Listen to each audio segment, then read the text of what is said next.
Hi, I'm Shikha, Head of Research at Execution, and today I'd like to show the gender power gap in the G20 context and our Execution interface.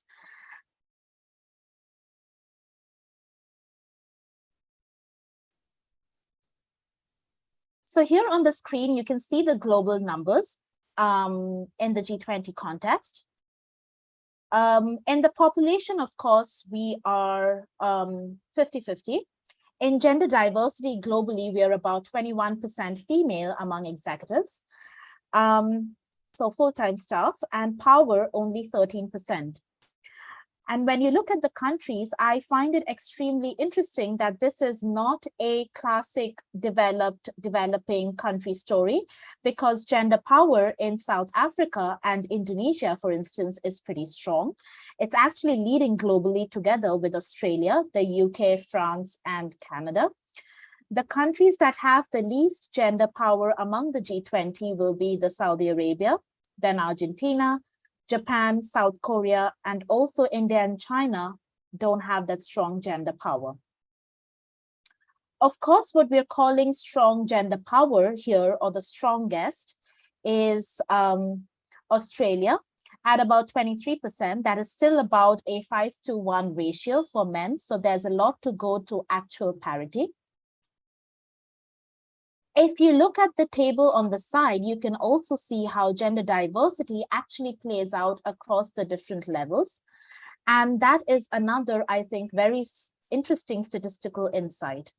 So in the absolute top C-suite positions, gender diversity is still very, very low. When we go into the functional roles like chief HR, for instance, gender diversity in South Africa is the highest at 81%, followed by Australia at 77.8% and G20-wide 64.7%. You can also see the country-wide breakdown of chief diversity officers here, with companies showing decimal numbers. If I could quickly show where the actual data comes from, if you can see my screen, and we're happy to give anyone trial access who's interested. We have all the different categories here: key C-suite, main C-suite, subsidiary C-suite, executive pipeline, and executive pool. And you can see all sorts of individual roles, about 70 plus positions, which of course could be processed by male and female. You can also explore by industry. We have about 24 industry groups. By region, we cover about 50 plus countries, and by market cap. Then, which is very key to us, is that we are live monitoring the gender data. So I can switch the entire database in an instant to a different date, and you can see the numbers changing. I switch it to mid-October of last year, or I can switch it to early March.